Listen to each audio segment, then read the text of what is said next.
할렐루야, 주의 이름으로 여러분들 환영합니다. 우리 앞뒤 좌우로 기쁜 마음으로 인사합시다. 반갑습니다. 다시 한번 인사하겠습니다. 슬픈 마음 아니고 기쁜 마음, 좀 미소를 띄우면서 인사하시기 바랍니다. 뭐 보기 싫은 사람이 있어도 억지로 그래도 다시 한번 인사하겠습니다. 반갑습니다. 반갑습니다. 네, 은혜 많이 받읍시다. 네, 한 주간 잘 보내셨나요? 지옥 같은 뜨거운 날씨 덕분에 많이 지치고 힘들고 짜증나는 여름을 보낸 듯 싶은데, 오늘 예배를 통하여 여러분들의 짜증이 상쾌가 되고 기쁨이 되고 감사가 되기를 다시 한번 주의 이름으로 축원합니다. 오늘은 아사왕 이야기 7번째 시간으로 역대하 16장 1절부터 6절의 말씀을 가지고 함께 은혜를 나누어 보도록 하겠습니다. 사실은 아사왕 이야기를 준비하면서 역대하 16장의 이야기들을 함께 나눌까 말까를 작년부터 고민을 했습니다.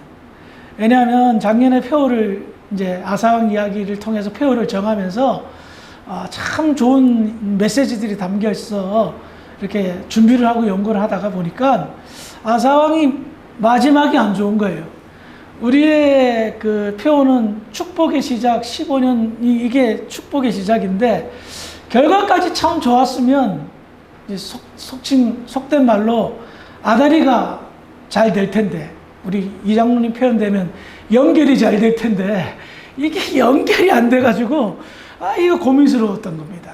그런데 이 아사왕 이야기 일대기를 다 나누는 것이 맞다는 생각이 들어서 본래는 한 달짜리 시리즈로 설교를 준비하다가 좀 늘어나서 2달짜리 설교로 이렇게 좀 늘어나게 되었어요.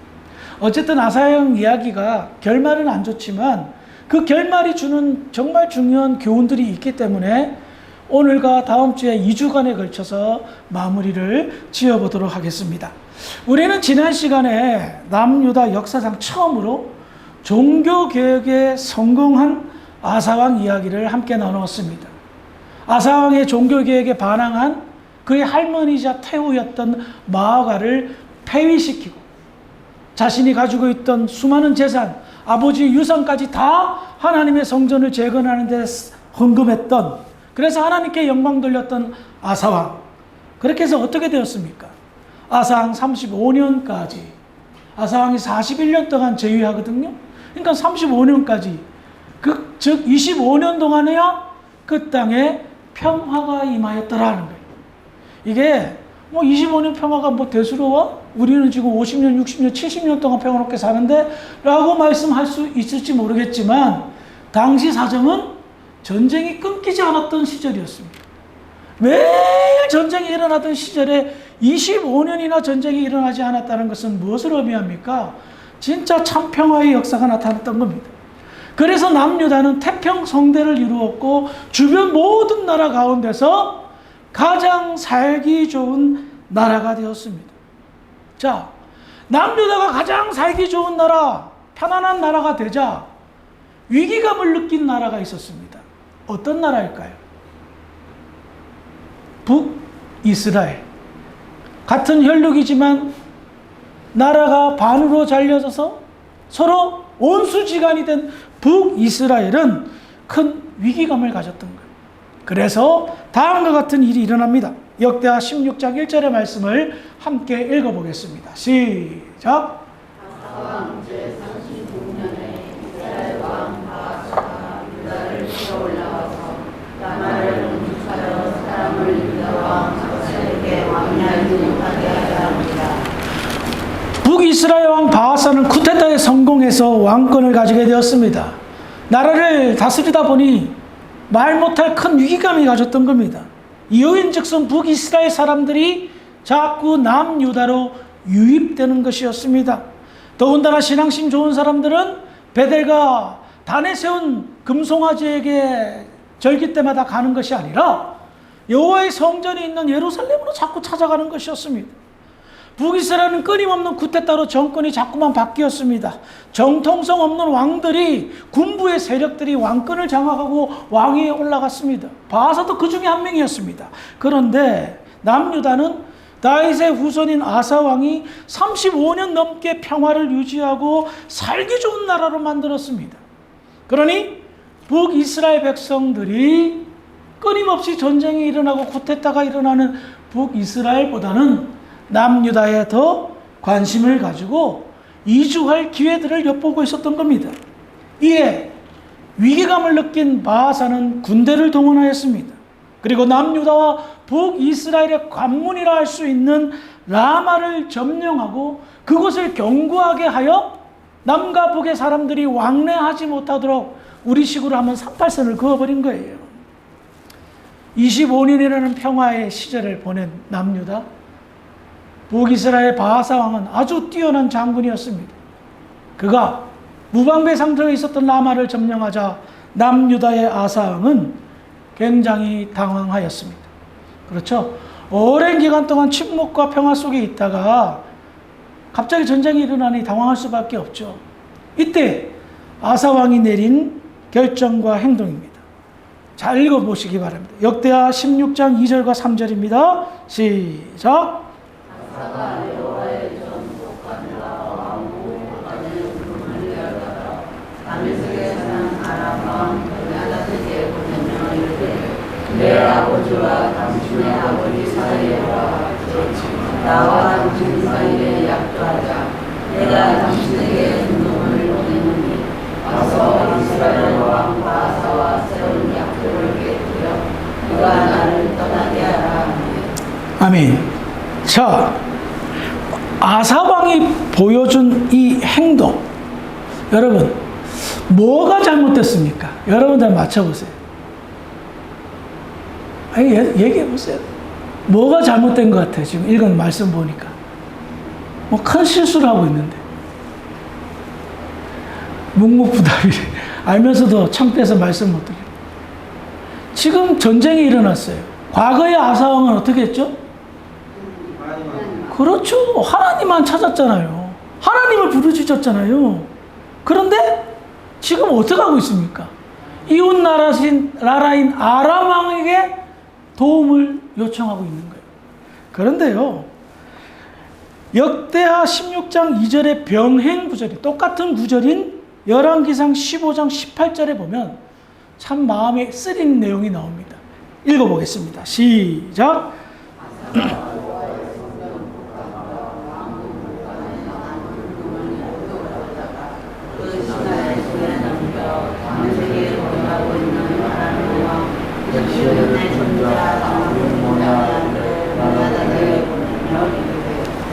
지금 아람 왕 베나데색이 무엇을 보내고 있습니까?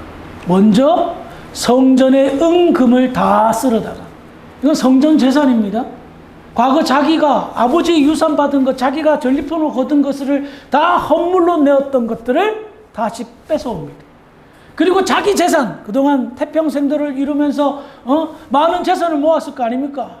그 왕궁의 재산을 싹 모아가지고 누구에게 갖다 바칩니까? 아람 왕 베나데스게. 세상에서 제일 기분 나쁜 게 뭔지 아세요? 줬다 뺏는 거예요. 하나님께 멋지게 헌금해놓고 나중에 다시 내놔라는 겁니다. 그것으로 인해서 성전 예배를 부흥시켰는데 그거 다시 내놓으라는 겁니다. 국가의 위기 앞에 하나님의 성전이 뭐가 그래 중요해? 나라의 존폐 위기 앞에 내 재산이 뭐가 중요해? 다 내와! 그걸 그리고 어떻게 합니까? 아람 왕, 이방인의 왕에게 우리 좀 도와달라고 por favor 하면서 갖다 바친 겁니다. 과거 아사 왕이 보여줬던 행동과는 이해할 수 없는, 헤아릴 수 없는 이상하고 요상한 행동을 보였습니다. 그러면 우리는 여기에서 왜? 그렇죠? 과거 국가적 위기 앞에 하나님만 찾자고 부르짖었던 그가 그것으로 인하여 종교개혁을 성공하고 태평성대를 무려 25년이나 이룩했던 그가 어떻게 갑자기 왜 하나님을 찾지 않고 이방 왕을 찾으며 심지어 하나님의 돈까지 손대면서 이 악한 일을 행하냐 말입니다. 지금까지 아사 왕이 보여줬던 행동은 정말 원더풀 그 자체였습니다. 유다 역사상 가장 위대한 왕이었던 다윗과 비견되는 그런 왕이었습니다. 그런데 그가 어떻게 해서 하루아침에 믿음이 하나도 없는 사람처럼 행동할까요? 참 아쉽게도 성경은 아사왕의 이와 같은 행동과 태도에 관해서 아무런 이야기를 하지 않습니다. 왜 그가 변질되었는지, 왜 그가 믿음이 사라졌는지에 대한 어떤 계기와 상황들을 하나도 설명해 주지 않습니다. 그러면 어떻게 해야 돼요? 추측할 수밖에 없어요. 그리고 그 추측은 불가능한 것이 아니라 우리의 주변에서도 볼 수 있는 흔한 모습들이기에 쉽게 예측할 수 있는 것입니다. 개인적으로 이런 생각을 가져봤습니다.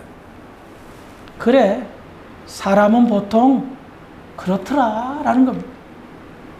어렵고 힘든 시기에 지푸라기라도 잡고 싶은 심정으로 하나님께 매달립니다. 하나님의 크신 은혜가 임하였습니다.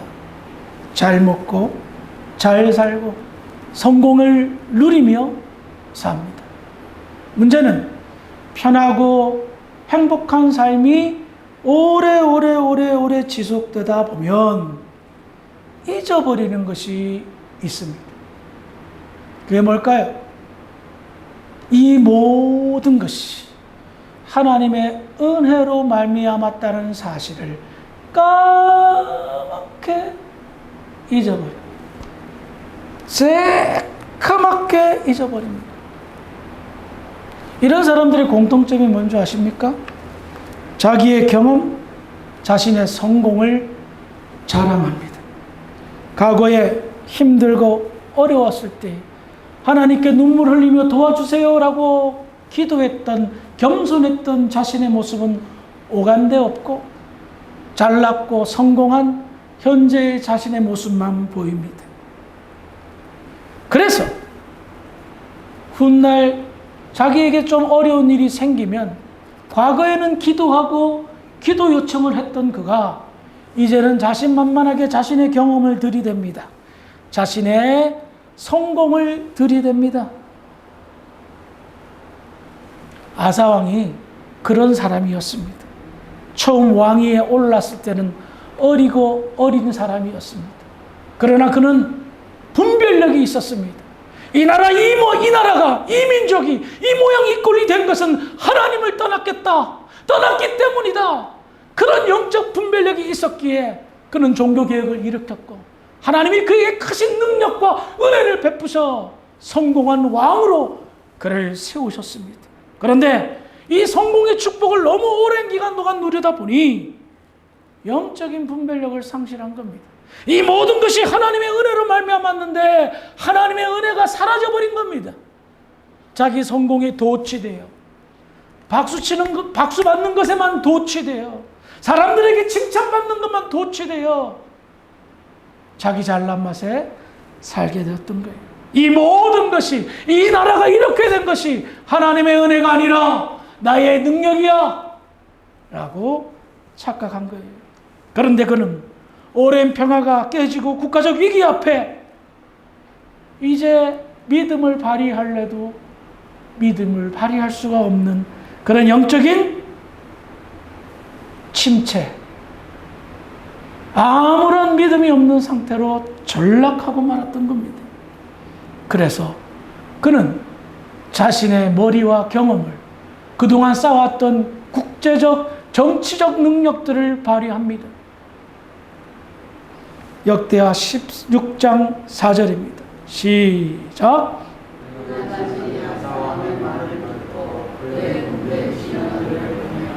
이스라엘 성들을 치되 유온과 당과 얼마인가 남자의 모든 목도성들을 쳤더니. 앞서도 말씀드렸지만 평화가 그냥 갑자기 되는 것은 아닙니다. 아사왕은 국제정치를 잘 하여서 상대방들과 상변 주변국들과 우호적인 상태를 유지하였습니다. 그래서 머리를 쓴 겁니다. 당시 아람은 북이스라엘과 우호 제약을 맺고 있는 상황이었습니다. 왜 그랬을까요? 지금 현재 우리가 다퉈봐야 힘드니까 좀 나라를 정비하자, 국력을 세우자, 그런 상황이었던 겁니다. 그런데 북이스라엘이 어느 정도 힘을 세워가지고 남유다를 치니까 남유다의 아사왕은 아람왕에게 쫓아가는 겁니다. 수많은 은금을 바치면서 베나닷에게 도와달라고 요청합니다. 그러자 북이스라엘과 우호조약을 맺고 있었던 아람왕이 단번에 우호조약, 평화조약을 깨버립니다. 왜 그랬을까요? 그것은 언제든지 뒤집을 수 있는 조약이었기 때문입니다. 왜? 아람도 호시탐탐 주변국들을 노리고 있는 상황이었기 때문입니다. 그래서 도와달라는 소리에 이 아람왕이 어떻게 한 줄 아십니까? 역대하 16장 4절 하반절에 보면 이스라엘 성읍들을 치되 이온과 단과 아벨마임과 납달리의 모든 국고성들을 쳤더니 라고 말합니다. 특별히 국고성을 골라서 친 거예요. 국고성이 뭐냐 하면 만일의 사태를 대비하기 위해서 창고용으로 건설된 성읍들입니다. 거기에는 곡식과 병기들을 저장해 두었습니다. 이게 뭡니까?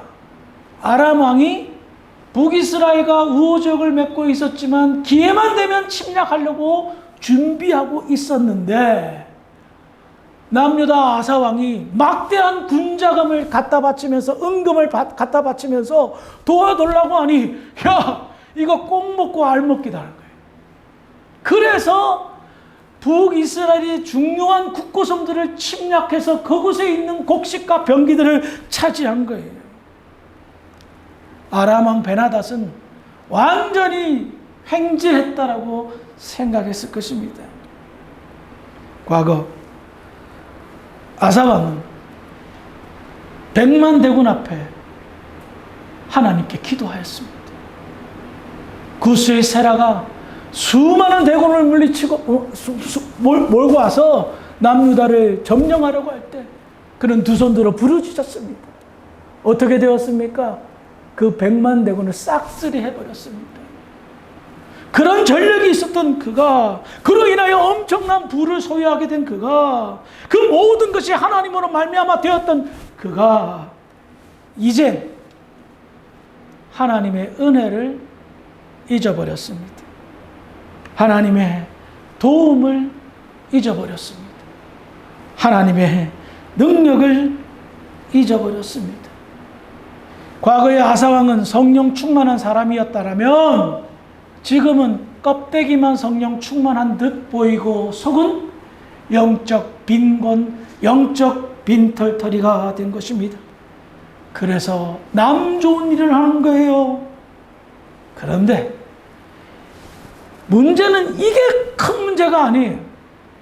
정말 큰 문제가 여기에서 나타납니다. 역대하 16장 6절입니다. 시작.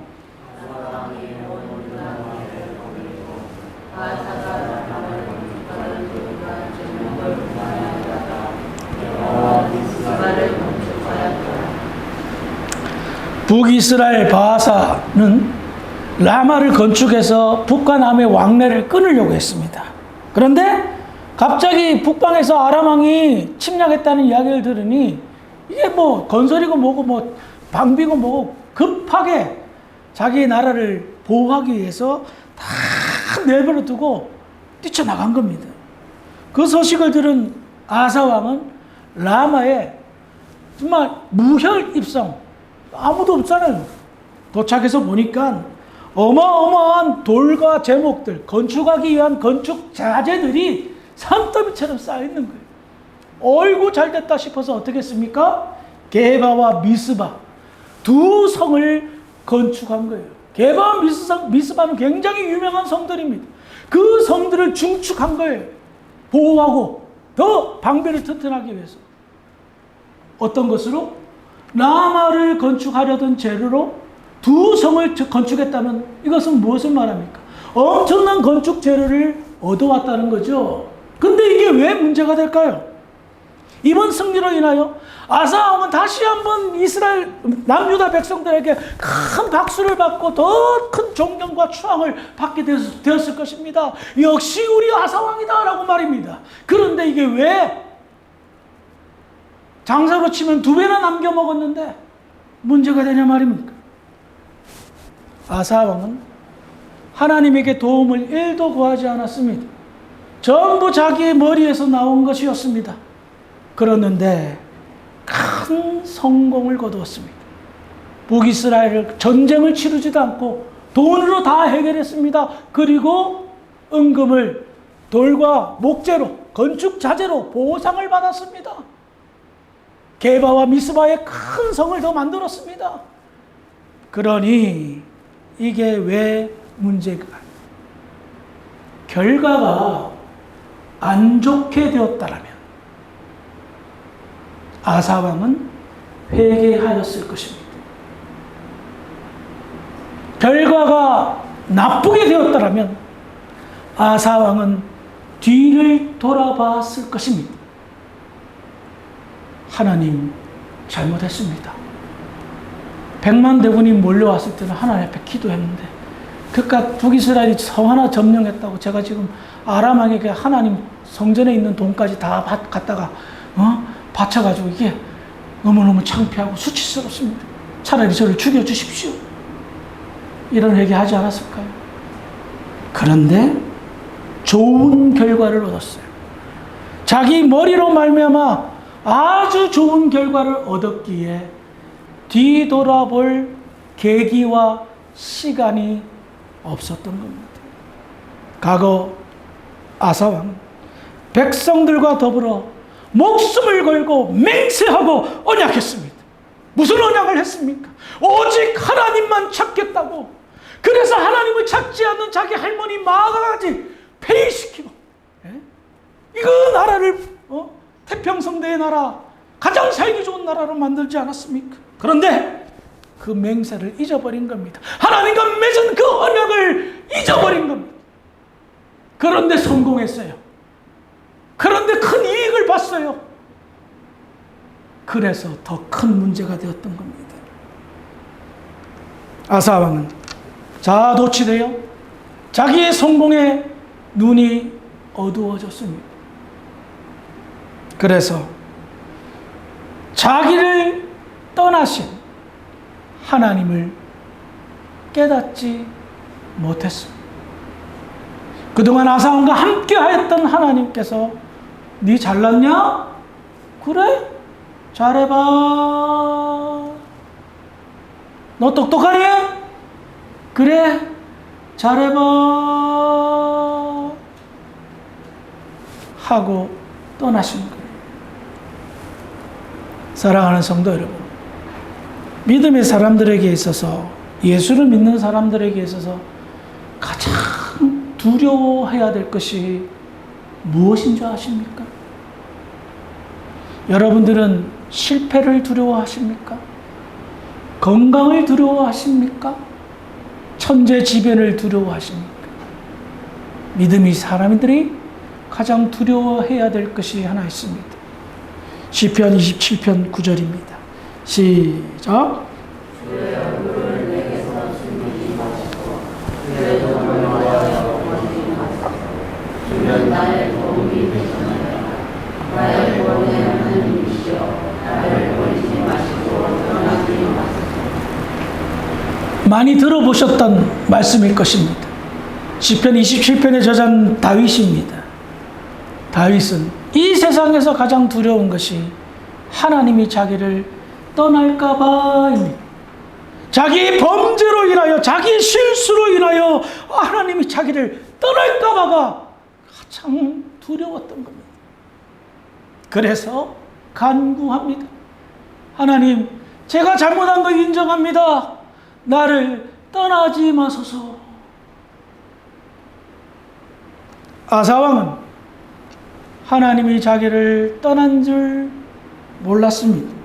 아니, 계신다 하더라도 느끼지 못했을 것입니다. 그 결과 그의 시작은 축복과 은혜로 시작했는데 그의 마지막은 병에 걸려 시름시름 앓다가 허무하게 인생을 마무리합니다. 2023년도 교회 폐허가 15년 축복의 시작이라 정하였습니다. 축복으로 시작되었는데 축복으로 마무리하는 것이 당연하지 않을까요? 아사왕의 교훈을 새겨 들으시기를 주의 이름으로 부탁을 드리겠습니다. 성공에 도취돼도 성공을 자랑해도 하나님의 은혜를 잊어서는 안 됩니다. 서로 속은 자기 잘난 맛이 좀 있다 할지라도 내 입술은 하나님의 은혜로라고 고백하시기를 바랍니다. 교만은 패망의 성봉입니다. 오늘날 우리가 살면서 물론 얼마나 크게 성공하면 성공하겠습니까? 그런데 하나님의 은혜를 유지하는 비결, 그 비밀을 너무나도 놓치며 삽니다. 그래서 마지막이 안 좋은 성도들을, 마지막이 안 좋은 교회를 출석했던 사람들을 저는 많이 기억하고 있습니다. 많이 경험해야 했습니다. 하나님이 주신 은혜로 산다면 그 은혜가 날마다 여러분들의 믿음의 고백이 되기를 주의 이름으로 부탁을 드리겠습니다. 잊지 마시고 축복의 시작을 끝까지 마무리하시기를 주의 이름으로 부탁을 드리겠습니다. 그래서 시작도 축복으로 마지막도 축복으로 잘 마무리하여 하나님께 영광 돌리기에 부족함이 없는 주사랑교회 모든 성도들이 되기를 주의 이름으로 축원합니다. 기도하시겠습니다. 거룩하신 아버지 하나님 은혜를 감사합니다. 아사왕 이야기를 통하여 많은 교훈을 얻습니다. 항상 겸손하게 하시고 우리에게 베풀어 주신 그 크신 은혜들을 결단코 상실하지 않고 붙잡고 살아가는 지혜로운 주의 백성들 되게 하여 주시옵소서. 감사하며 예수님의 이름으로 기도합니다. 아멘.